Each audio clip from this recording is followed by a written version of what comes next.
లక్షల్లో సంపాదించడం ఈ రోజుల్లో సాధ్యమా? అవును, ఇట్స్ పాసిబుల్. ఇన్వెస్ట్మెంట్ అక్కర్లేదు, రిస్క్ లేదు. ఇది డబ్ల్యూ కామర్స్. ప్రస్తుతం ఆంధ్రప్రదేశ్లో కూటమి ప్రభుత్వంలో ఎక్కువ వివాదాలకి చుట్టుముడుతున్న ఎమ్మెల్యే అనంతపూర్ ఎమ్మెల్యే ప్రసాద్. ఈ ఎమ్మెల్యే ఇటీవల కాలంలో జరిగిన చాలా ఇష్యూస్ తెర మీదకి వస్తున్న నేపథ్యంలో అసలు ఏకంగా అనంతపూర్లోని ఒక నంబూరు వైన్స్ అనే ఒక షాప్నే తగలబెట్టే ప్రయత్నం చేశారు. పూర్తిగా కూడా తగలబెట్టేశారు కూడా. సో ఆ నేపథ్యంలో ఆ నంబూరి వైన్స్కి సంబంధించిన యజమాని ఈరోజు విజయవాడకి వచ్చారు. విజయవాడలో కేంద్ర పార్టీ కార్యాలయంలో ఏదైతే ప్రతిరోజు అక్కడ మంత్రులు వీళ్ళందరూ కూడా అక్కడ జరుగుతున్న అన్యాయాల మీద వీటి మీద గ్రీవెన్స్ తీసుకుంటారో ఆ గ్రీవెన్స్లో అటెండ్ అయ్యి ఏకంగా ఎమ్మెల్యే మీదనే, అనంతపూర్ ఎమ్మెల్యే మీదనే రిపోర్టు మంత్రికి సబితాకి ఇచ్చిన దాఖలాలు అయితే ఉన్నాయి. సో ఈ నేపథ్యంలో ప్రస్తుతం ఆర్టీవీతో మాట్లాడడానికి నంబూరి వైన్స్ అధిపతి రమణ మనతో ఉన్నారు. మాట్లాడే ప్రయత్నం అయితే చేద్దాం. నమస్కారం రమణ గారు. సార్, అసలు ఓవరాల్గా అసలు ఏం జరిగింది? ఎందుకు మీ వైన్స్ని తగలబెట్టాల్సిన పరిస్థితి ఎమ్మెల్యేకి ఎందుకు వచ్చింది? మా వైన్స్ తగలబెట్టే కారణం ఒకటి అంటే, ఫస్ట్ నుంచి అన్ని షాపుల్ని బెదిరించినాడు. ఎవరు బెదరలేదు, నన్ను బెదిరించాడు. నేను ఫస్ట్ షాప్ తగులుతానే ఒక సర్కిల్లో చూశాను. ఆ షాప్ నేమ్ బోర్డు వేసిన మాట్లాడి, ఆ నేమ్ బోర్డు కాల్ చేసి ఆ షాపు ఇచ్చిన ఓనర్ని కూడా బెదిరించాడు. బెదిరించి నాకు పొద్దున్న వద్దంట ఎమ్మెల్యే ఇట్లా బెదిరించినాడు, మీరు ఏదైనా చూసుకోండి అంటే, సరేలే బాబు నువ్వేమి ఇబ్బంది పడద్దు, మేము మాట్లాడుకుంటాంలే అనేసి మళ్ళీ అది ఇచ్చేసి మళ్ళీ నేను ఏరే షాప్ తీసుకొని మాట్లాడితే, నువ్వు ఓపెన్ చేయొద్దు అని అంటే, లేదన్నా మేము లోకేష్ని మాట్లాడుతున్నాము అది చెప్పారు. సరే లోకేష్తో మాట్లాడి వచ్చి ఓపెన్ చేయి, నువ్వు అంతవరకు ఓపెన్ చేయొద్దు అన్నాడు.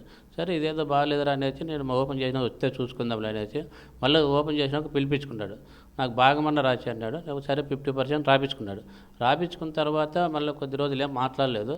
నేనే ఇప్పుడు మీరు తీసుకున్న షాప్, మీరు నడుపుతున్న నంబూరు వైన్స్ని 50% భాగం అడిగారు. రాయించుకున్నాడు అప్పుడు మీరు రాసిచ్చారు. నేను రాసిచ్చా. నేను ఏమని రాసిచ్చానంటే, నువ్వు అన్ని షాపులు ఆక్రమించుకుంటేనే నా షాప్ దగ్గర కూడా, లేదంటే నేనైతే ఫస్ట్లో నీకేం హామీను, నువ్వు అన్నీ ఆక్రమించుకుంటాను అంటున్నావు కాబట్టి, సరే నువ్వు అన్నీ ఆక్రమించుకున్నప్పుడు నీకు పాడుకున్న షాపులన్నీ ఇతని కంట్రోల్లోకి కంట్రోల్ ఆల్రెడీగా ఇతనికి తగిలిండేది 5, ఇంకొక 5 ఆల్రెడీగా ఆక్రమించుకుంటే నడుపుకుంటున్నాడు. కదా మా వాళ్ళు ఇవ్వలేదు ఎవరు, అంతా పార్టీ కార్యకర్తలే. నువ్వెంత అనే చాటుకు వచ్చినారు కాబట్టి ఇంకా ఏదో సైలెంట్ అయిపోయినాడు. ఒక 5 ఆక్రమించుకున్నాడు, 5 చేసుకుంటున్నాడు, టోటల్ 10 చేసుకుంటున్నాడు. నేను అందులో కూడా నాది ఇప్పుడు కొద్ది రోజులు సైలెంట్ అయినాడు. మళ్ళీ ఆ షాప్లో అందరికంటే నా షాప్ బాగా జరుగుతుందని నా షాప్ మీద పడి బెదిరికి పట్టాను. నేను తగ్గలేదు. లాస్ట్కి లాస్ట్ మండే బెదిరించాడు 4 గంటలకి. సరే నేను కూడా మీకు ఫోన్ చేశారా? నేరుగా ఫోన్ చేసి ఏమని బెదిరించారు? మేము అంటే బూతులు తిట్టాలి, ఇంకా బూతులు మనకి రావు అవి. ఒక ఎమ్మెల్యే స్థాయిలో అలాంటి మాట్లాడకూడదు. మనం ఆయన ఎందుకు నిజమంటే ఫుట్పాత్ వ్యక్తి కూడా అలా మాట్లాడాడు. ఎమ్మెల్యే అట్లా మాట్లాడినట్లు ఫుట్పాత్ వ్యక్తి కూడా అట్లా మాట్లాడు. ఆయన ఎందుకో మరి అంత నీచంగా తయారైనాడంటే మేమే మా మండలాధ్యక్షుడిగా పనిచేసినాడు. మేమే ఆశ్చర్యపోతాం, ఏంటంటే మంచి ఇట్లా ఎలా తయారైనాడు. ఏ షాప్ బాగా జరుగుతుందంటే ఆ షాప్ని ఆక్రమించుకుంటే పోతాడు, లేదంటే గుడ్ విల్ ఇమ్మంటాడు, లేదంటే ఇంత కప్పం కట్టిపో అంటాడు. అదే అర్థమే కాలేదు. మొత్తం అయితే అనంతపురం అర్బన్లో బహుళ జాతి ఉద్యోగస్తులంట, వాళ్ళు చాలామంది బతుకుండేకి వచ్చింటారు. వాళ్ళందరినీ బెదిరిస్తే మంచిది కాదు కదా అనేసి మేము కూడా కొంచెం ఆలోచించినాం, ఎందుకు మనం ఇట్లా ఏంటంటే. లాస్ట్కి నా షాప్ని బెదిరించి ఎవరు దాడి చేశాడు. 2 వ్యక్తులు పంపించి దాడి చేయించాడు ముందు రోజు. నన్ను బెదిరించిన రోజే, ఆ రోజే 1 గంట లోపలే మళ్ళీ షాప్ మీదకి మా అన్నను రమ్మన్నాడు. మా అన్నకు ఫోన్ చేసి, నువ్వు షాప్ కాడికి రా, మేము వస్తున్నాం అది ఇది అన్నాడు. సరే మా అన్న, మేము బెదరం కదా, మా అన్నను పోయినాడు షాప్ కాడికి పోయి, రా ఇటు ఉన్నాం షాప్ కాడికి రా అంటే, ఆ రోజు లేదులే మేము ఈరోజు అర్జెంట్ మీద హైదరాబాద్ పోతున్నాము, మళ్ళీ వస్తాను మాట్లాడతాంలే అన్నారు. అన్నీ అర్ధగంటకే మళ్ళీ మంచాలు పంపించి దాడి చేయించారు. సో గ్లాసులన్నీ పగలగొట్టించారు.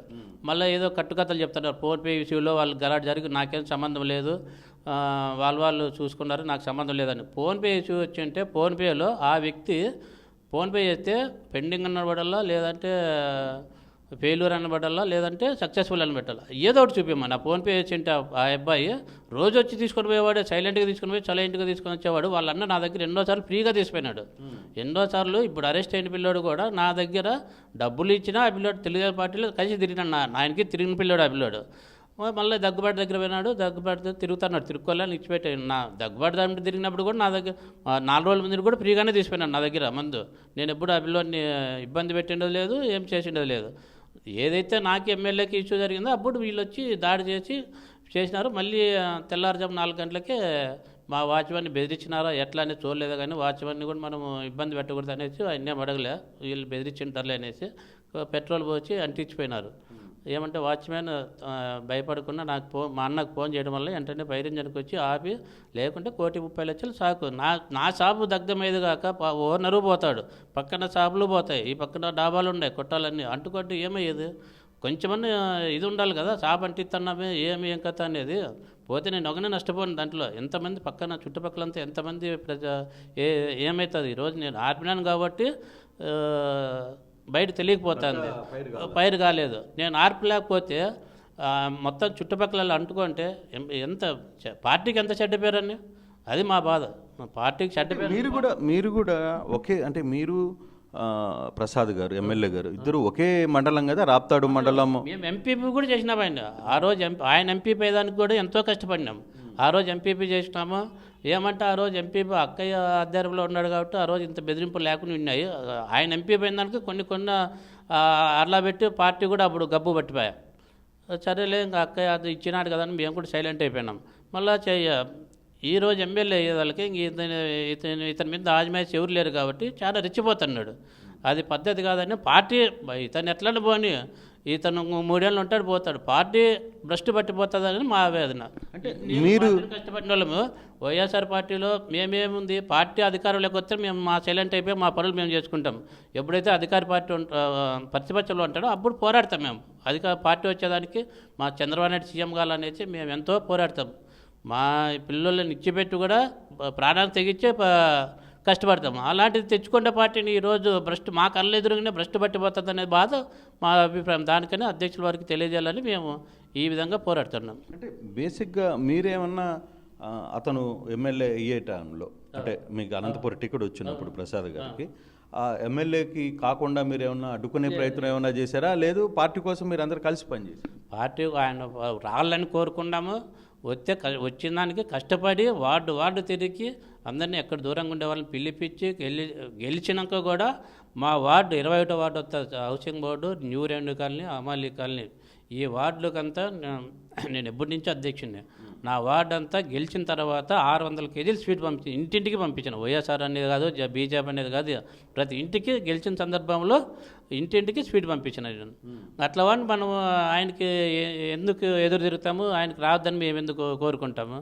అంటే బేసిక్గా ఇక్కడ ఒకటి మీరు ఇందాక ఒక మాట చెప్పారు, మేము 50% అగ్రిమెంట్ ఇచ్చాము అని. మరి ఆ అగ్రిమెంట్ ప్రకారం అతనికి ఏమైనా డబ్బులు అడుగుతున్నాడా? అగ్రిమెంట్ ప్రకారం డబ్బులు అంటే ఆయన పెట్టుబడి పెడతానని 6 లక్షలు ఇచ్చినాడు ఫస్ట్. మళ్ళీ ఎందుకు 6 లక్షలు ఎందుకు ఆయన ఇప్పించుకున్నాడు. 6 లక్షలు ఇచ్చినాడు అగ్రిమెంట్ ప్రకారం. ఇది డీడీ అమౌంట్ కట్టాలి కదా గవర్నమెంట్కి 12 లక్షలు. దాని ప్రకారం 6 లక్షలు ఇచ్చాడు. 6 లక్షలు ఇస్తే నేను మళ్ళీ ఒక 10 రోజులకే మళ్ళీ వెనక్కి తీసుకురామంటే ఆల్రెడీగా నేను ఆయన మళ్ళీ ఏమన్నా ఇట్లా ఎమ్మెల్యే జరుగుతుందని నేను ఆల్రెడీగా బ్యాంక్ టు ట్రాన్స్ఫర్ చేసిన. ఆయన క్యాష్ ఇచ్చింటే నాకే బ్యాంక్ టు బ్యాంక్ ట్రాన్స్ఫర్ చేసిన. ఆయన ఇయ్యలేదని చెప్పుకుంటే ఎగ్గులు లేదు. ఇప్పుడు వెనక్కి రిటర్న్ ఇచ్చినాం. మళ్ళీ ఆయన పెట్టుబడి అయితే పెట్టలేదు. దానికి రాడేమో లేదు, సైలెంట్ అయినాడేమో మనం చేసుకుంటున్నాం. ఆయన దగ్గరికి వర్కులకి ఇమ్మని పోలేదు, మనం ఇంకో పదవి ఇమ్మని పోలేదు. నేను ఎప్పుడైతే ఎవరిని పదవి అడగలేదు ఇంతవరకు కూడా. ఇంతమంది ఎమ్మెల్యేలకి ఎంపీలకి పని చేసినా కూడా నేను ఎందుకు చంద్రబాబు నాయుడు సీఎం ఉంటే చాలు మనకు వర్కులు వస్తే మనం ఏదో బయట బతుక్కోవచ్చు అనే మూమెంట్లో మనం అనంతపూర్లో కూడా వర్కులు చేయము. ఎక్కడో బయట రాష్ట్రంలో చుట్టూ తిరుగుకుంటూ వర్కులు చేసుకుంటాం. మేము అనంతపూర్లో ఎప్పుడు వాళ్ళని ఎమ్మెల్యేలను ఎప్పుడు అడిగిండేది కూడా లేదు. ఎంతోమంది ఇప్పుడు మీకు ఎమ్మెల్యే ఫోన్ చేసి ఎంత డబ్బులు అడుగుతున్నాడు, అసలు ఏంటి ఓవరాల్గా ఆయన వర్షన్ ఏంటి, ఎందుకు అంత అమౌంట్ అడుగుతున్నాడు, ఎంత డబ్బులు అడుగుతున్నాడు? 20 లక్షలు అడుగుతున్నాడు అండి. 20 లక్షలు ఖచ్చితంగా కావాలన్నాడు. మేము నేను చెప్పినాం. ఆడికి ఒకసారి 10 లక్షలు ఇద్దామని అనుకుంటే ఆయన 20 లక్షలే కావాలంటే నేను ఇచ్చేది లేదులే, ఏం చేసుకుంటాడు చేసుకోవాలనేసి మనం ఆయన దగ్గరికి అప్పుడప్పుడు మా అన్న కూడా పోతాండి ఆయన దగ్గరికి. మా అన్నను కూడా నేను పంపించలేదు, ఇంకా పోవద్దులే నువ్వు మన పని మనం చేసుకున్నాం. ఒక ఎమ్మెల్యేకి ఇవ్వకుండా, ఆయన అడిగింది ఇవ్వకుండా ఏమవుతుందో తెలుసుకుందాంలే అని మీకు ఆ ధైర్యం ఎక్కడి నుంచి వచ్చింది? అంటే మీరు ఆ లోకల్లోనే లేకపోతే ఏంటి? ఇప్పుడు మేము లోకలే, ఆయన లోకలే. ఆయన నాన్నలో యాక్చువల్గా అంటే నేను ఎప్పటి నుంచో అనంతపురంలో కాపురం, మాది ఇద్దరిది రాప్తాడు మండలం అయినా కూడా నేను నాకు మ్యారేజ్ కాకముందు కూడా అనంతపురంలోనే ఉండా. మా ఫాదర్ వాళ్ళు మా అన్న వాళ్ళు అన్న ఊర్లోనే, నేనైతే ఇంటర్మీడియట్ చేరిన నుంచి నేను అనంతపురంలోనే ఉండా. మ్యారేజ్ అయినాక కూడా అనంతపురంలో ఉండా. అనంతపురంలో కూడా చూసుకుంటాను నేను రాజకీయం. ఎప్పటి నుంచో రాజకీయం చూస్తే అందరూ నేను తెలియని వాళ్ళు ఎవరు ఉన్నారో అడగమను. ఎమ్మెల్యేలు ఉండేవాళ్ళు, ఎంపీలు ఉండేవాళ్ళు, నేను తెలియని వాళ్ళు ఎవరు ఉన్నారు, ఎంతమంది పార్టీ కష్టపడని చెప్పమను. చెప్పుకోకుంటేనే కదా ఇప్పుడు మనం తెలిసేది అట్లా. కాబట్టి లోకల్గా నేను ఉండేవాడిని. ఇతనే గాలికి వచ్చినాడు, గాలికి గెలిచినాడు అంతేగాని ఎమ్మెల్యే లేకుంటే ఏంటికి తరిమాడు, ఏంటికి తరిమగాడు, ఏదో వ్యాపారం హైదరాబాద్లో ఉండేవాడు. ఎంపీ పోతానే, ఎంపీ పదవి పోతానే హైదరాబాద్ చేరుకుంటే 5 ఏళ్ళు రాలే. మళ్ళీ ఎమ్మెల్యే టికెట్కి వస్తానే అనంతపురికి వచ్చినాడు. మళ్ళీ 5 ఏళ్ళు అయిపోతాను మళ్ళీ హైదరాబాద్ చేరుకుంటాం. మేము లోకల్గా మేము చెప్పిన వాళ్ళకి మేము చేస్తామని చెప్పిన వాళ్ళకి మేము సఫర్ అవుతున్నాం, ఏం చేయలేకపోతున్నాం అనేది. అదే బాధ తప్ప మనం ఇంకేంది లేదు. అంతా వైసీపీ వాళ్ళని తాగుబోతుల్ని దగ్గర పెట్టుకొని ఎక్కడ వాళ్ళకేం వైసీపీ వాళ్ళకి ఈ ఎమ్మెల్యేకి చెడ్డ పేరు తేవాలనేది వాళ్ళకి మనసు వాళ్ళు ఉంటుంది. ఎందుకంటే వాళ్ళకి అవసరం కదా.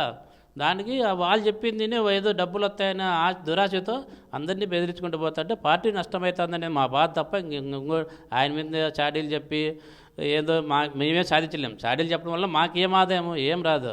మేము పార్టీ కష్టపడేవాళ్ళం. 3 ఏళ్ళు ఉంటే ఆయన వెళ్ళిపోతాడు. మేము స్థానికంగా ఎప్పుడు అక్కడే ఉండేవాళ్ళం. అదే మా బాధ అంతే. అంటే ఇప్పుడు మధ్యలో కూడా మీరు కొన్ని స్టేట్మెంట్లు నేను అబ్జర్వ్ చేసింది ఏంటంటే, మీరు అప్పుడు మీడియా ప్రెస్ మీట్ పెట్టినప్పుడు కూడా ఎవరు జరిగిందో తెలియదు, ఎమ్మెల్యే రోల్ ఉందా లేదా అనేది కూడా నాకు తెలియదు, కానీ మంది అన్నీ చూడాలి, చూసిన తర్వాత మాట్లాడతానని చెప్పి మీరు చెప్పినట్టున్నారు.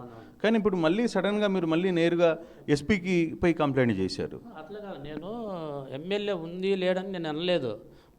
మీలాంటి వాళ్ళు అడిగితే నాకు పూర్తి సమాచారం వచ్చే వరకు నేను ఏం మాట్లాడను. సమాచారం తెలుసుకున్న తర్వాతే నేను ఏమో చెప్పగలనని చెప్పినాను. కానీ సీసీ కెమెరాలు చూసిన ఆర్డీస్ చూసిన తర్వాతే నేను స్పందిస్తానని చెప్పినాను. కానీ నాకేం తెలియదు అవనే మాట నేను అనలేదు.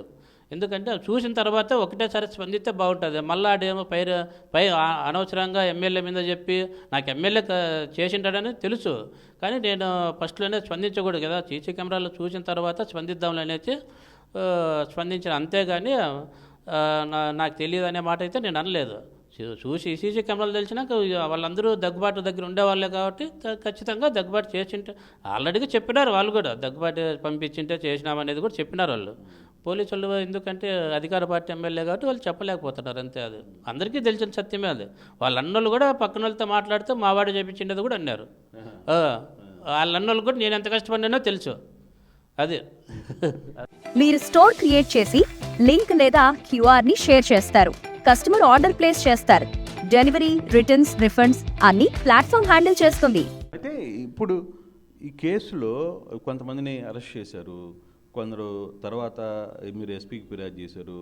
నిన్న ఏకంగా మినిస్టర్ సబితా దగ్గరికి వచ్చారు, ఆమెకి రెఫరెన్స్ ఇచ్చారు. ఏమంటున్నారు అక్కడి నుంచి? ఇచ్చినాము. పార్టీ వాళ్ళు ప్రజావేదిక కాబట్టి వాళ్ళు ఉంటారు. మేడం ఉంది, మేడం చెప్పినాను, మేడం స్పందించింది. పై స్థాయికి తీసిపోతామని చెప్పినారు. అధ్యక్షులు వారు లేరు కాబట్టి వచ్చిన తర్వాత అది డిసిషన్ తీసుకుంటారు చూసి.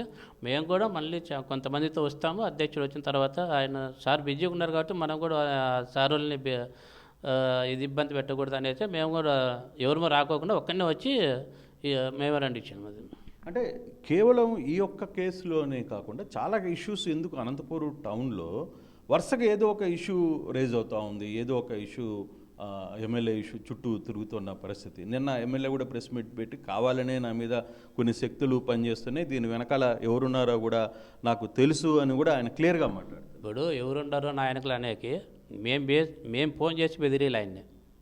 ఆయన మాకు ఫోన్ చేసింటే బెదిరించింటే మేము ఎదురు తిరిగినాము. కానీ మేమే ఫోన్ చేసి బెదిరించింటే నాయకులు ఎవరైనా ఉండాలని అనుకోవాలి. మీరే కూడా చెప్పండి. నేను ఫోన్ చేసి బెదిరించింటే నాయకులు ఎవరో ఉండాలనుకోవాలి. ఆయన ఫోన్ చేసి బెదిరించి ఆయన కాల్చి ఎవరుంటారంటే ఎవరు నమ్ముతారు చెప్పది?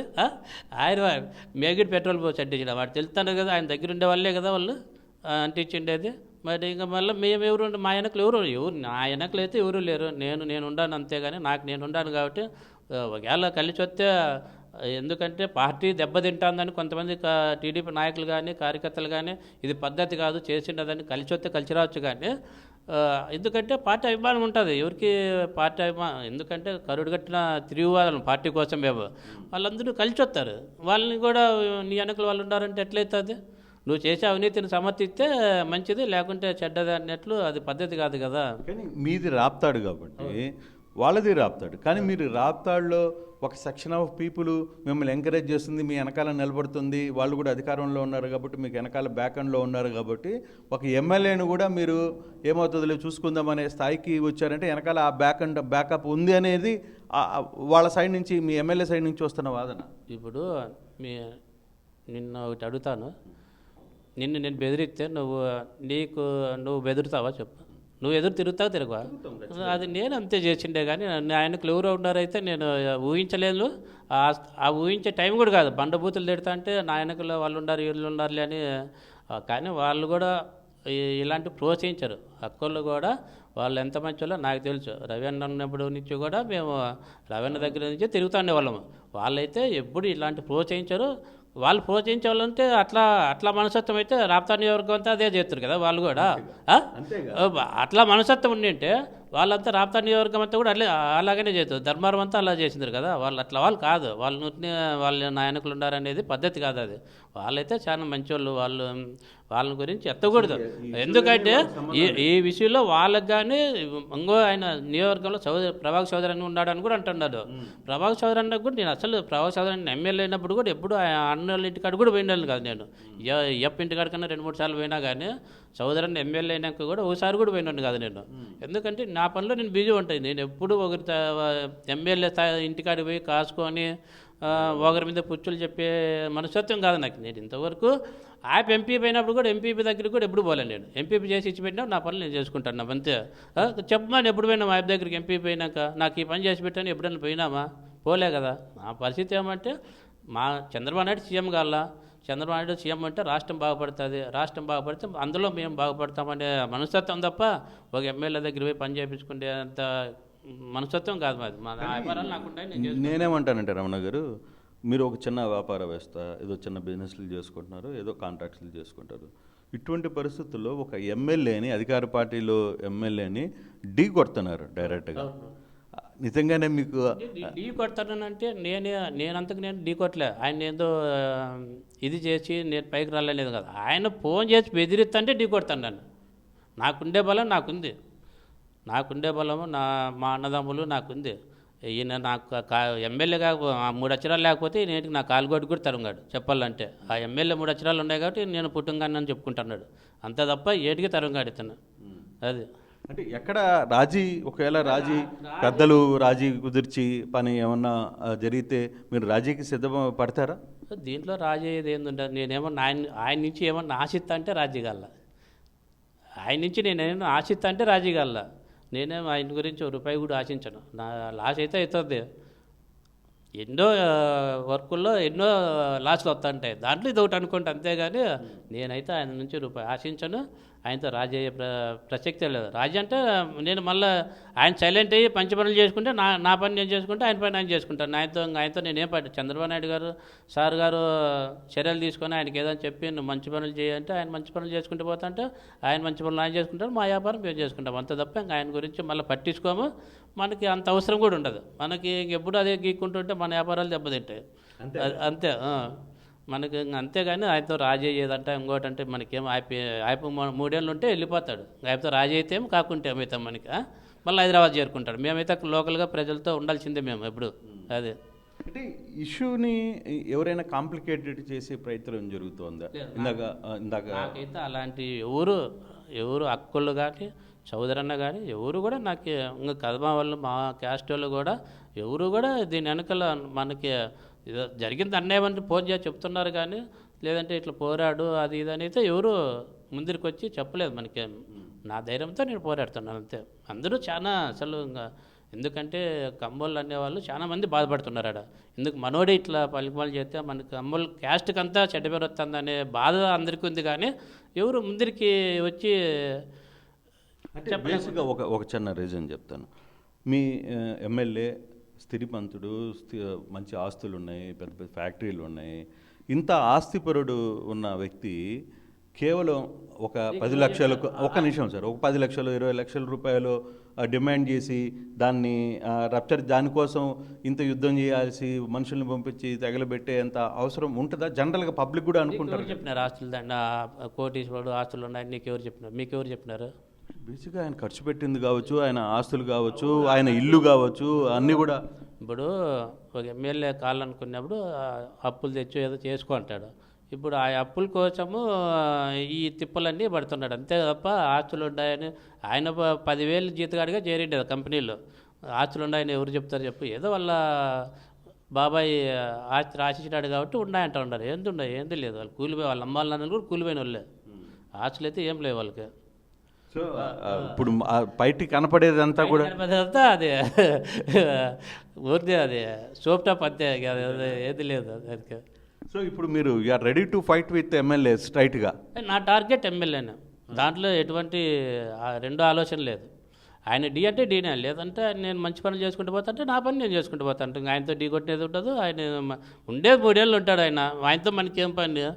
మనం లోకల్గా ఉంటాం, ప్రజలతో పోరాడతాం అంతే, వైసీపీలతో పోరాడతాం అంతే. కానీ మీరు ఒక చిన్న సామాన్య వ్యక్తి ఒక ఎమ్మెల్యేతో ఢీ కొట్టడానికి కూడా సిద్ధం అంటున్నారు.